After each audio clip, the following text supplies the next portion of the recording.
19 सितंबर 2022 को पंजाब के कुछ युवाओं पर लाठीचार्ज किया गया।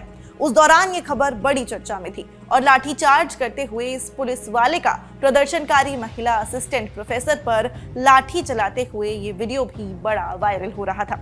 पंजाब के 1158 ये असिस्टेंट प्रोफेसर्स और लाइब्रेरियंस का भविष्य 3 दिसंबर 2021 से अधर में अटका है। लगभग एक साल से परेशान इन असिस्टेंट प्रोफेसर्स और लाइब्रेरियंस ने अपने भविष्य को लेकर अब पंजाब के सीएम भगवंत मान से आस लगाई है। पर भगवंत मान ने इन्हें क्या जवाब दिया? रंगरूट शो पर आज समझते हैं शुरू से लेकर आखिरी तक ये पूरा मामला।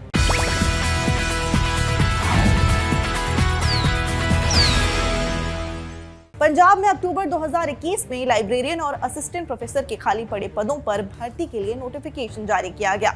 उस समय पंजाब में कांग्रेस की सरकार थी। इस मामूली नोटिफिकेशन ने भी कई हेडलाइंस में अपनी जगह बनाई, क्योंकि पंजाब में 19 साल बाद ये भर्तियां निकली थी। 20 से 22 नवंबर तक इन पदों पर भर्ती के लिए परीक्षा हुई और 1158 लोगों को चुना गया। पर फिर इन भर्तियों पर आरोप लगने लगे।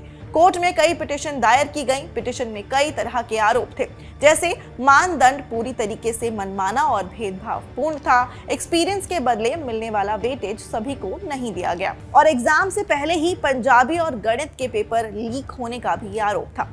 सुनवाई हुई और 3 दिसंबर 2021 को पंजाब और हरियाणा हाई कोर्ट ने इस एग्जाम के जरिए हुई सभी भर्तियों पर रोक लगा दी। कोर्ट के फैसले के खिलाफ फिर याचिकाएं दायर की गईं, पर 23 दिसंबर को कोर्ट ने पंजाब सरकार को इस एग्जाम का डेटा सील कर भर्तियों पर रोक लगाने का आदेश दिया और 1158 युवाओं का भविष्य अधर में लटक गया। इस एग्जाम के जरिए सिलेक्ट हुए करमजीत सिंह की माने तो इन भर्तियों में 67 लाइब्रेरियन और 1091 असिस्टेंट प्रोफेसर मिलाकर कुल 1158 लोग थे, जिनमें से 607 कैंडिडेट कोर्ट का फैसला आने से पहले ही अपनी पुरानी नौकरियों से इस्तीफा देकर यहां ज्वाइन कर चुके थे और 135 को स्टेशन अलॉट भी हो गए थे। ये 135 लोग अभी भी नौकरी कर रहे हैं, पर बाकी बचे 407 महीनों से बेरोजगार हैं। 8 जनवरी 2022 को पंजाब में कोड ऑफ कंडक्ट लग गया। प्रदेश में चुनाव थे तो 2 महीने के लिए सब काम बैक सीट पर चला गया और फिर सरकार पलट गई। प्रदेश में आम आदमी पार्टी की सरकार आ गई और भगवंत मान को मुख्यमंत्री बनाया गया। इसके बाद भी प्रदर्शन होता रहा, पर 8 अगस्त 2022 को इन लोगों के पैरों तले जमीन खसक गई जब कोर्ट ने तमाम 1158 भर्तियों को रद्द कर दिया। इसके बाद प्रदर्शन ने और तेज रफ्तार पकड़ ली। 19 सितंबर को 1158 सहायक प्रोफेसरों और लाइब्रेरियनों ने अपनी मांगों को लेकर उच्च शिक्षा मंत्री मीत हेयर के घर के बाहर दहशत रोको रैली की, जिसके बाद पुलिस ने इन लोगों पर लाठी चार्ज कर दिया। अब 19 अक्टूबर को एक बार फिर भविष्य बचाने की उम्मीद के साथ ये छात्र सीएम भगवंत मान से मिले। इन युवाओं की माने तो भगवंत मान ने चुनावों से पहले उनकी मांगे पूरी करने का वादा किया था और अब वो अपना वादा भूल गए हैं। 1158 सहायक प्रोफेसर और लाइब्रेरियन की जो भर्ती गवर्नमेंट ऑफ पंजाब की तरफ से लास्ट ईयर अक्टूबर में शुरू की गई थी, उसको अगस्त 8 2022 को माननीय Punjab and Haryana high court में रद्द कर दिया गया था, जिसका एक बड़ा कारण सरकार की तरफ से अच्छे तरीके से पैरवाई ना करना उन रिट पिटीशंस की जो इसके खिलाफ Punjab and Haryana high court में दर्ज की गई थी, और इसके साथ साथ बहुत सारी अप्रूवल्स जो काउंसिल ऑफ मिनिस्टर्स से हो जानी चाहिए थी, उनका ना होना एक बड़ा कारण बना।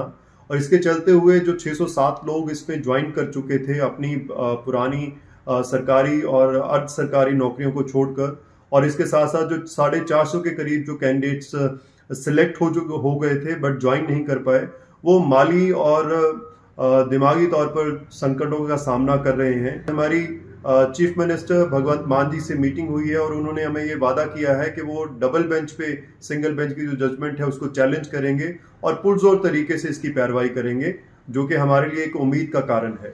इस मसले पर हमने पंजाब आम आदमी पार्टी के प्रवक्ता मलविंदर कांग से भी बात की, उनका वर्जन भी सुनिए। 1158 लेक्चरर से जो चन्नी गवर्नमेंट रिक्रूटमेंट करके गई थी, लेकिन उसमें जो प्रॉपर जो गाइडलाइंस हैं वो प्रोसेस लेफ्ट था, तो ऑनरेबल हाई कोर्ट ने वो रिजेक्ट कर दिया था। हम लोग क्योंकि बच्चों के फ्यूचर की बात है और इवन कई इसमें नौजवान तो पिछले इंस्टीट्यूशन में जहाँ पढ़ा रहे थे, वो चाहे वो गेस्ट उधर छोड़ के आए थे, इधर के भी नहीं रहे उधर के भी नहीं रहे, तो सिंपैथेटिकली सरकार इस पे सोच रही है। लेकिन अभी इस पे जो लीगल जो है, अभी डबल बेंच वाली बात तो नहीं मैं कहूंगा, अगर जरूरत पड़ी वो तो नेक्स्ट स्टेप है, अभी इसको लीगली स्टडी किया जा रहा है कि इसको चैलेंज किया जा भी सकता है या किया जा सकता है तो क्या चांसेस रहेंगे। तो सरकार उसी पे अभी फोकस कर रही है। मान साहब ने ये कहा है, मान साहब ने 2 दिन पहले ही स्टेटमेंट दी है कि हम इन बच्चों का फ्यूचर खराब नहीं होने देंगे, और डेफिनेटली हम खराब होने भी नहीं देंगे। तो अगर हमारी लीगल टीम एडवाइस करती तो डेफिनेटली हम इसको चैलेंज करें। सिलेक्ट हुए 1158 युवाओं का कहना है कि सरकार की टेक्निकल गलतियों का हर्जाना उनके भविष्य की बलि चढ़ाकर नहीं दिया जा सकता। आज रंगरूट शो में इतना ही। हमसे जुड़ने के लिए शुक्रिया। हम ऐसे ही आपके मुद्दे उठाते रहेंगे। देखते रहिए रंगरूट।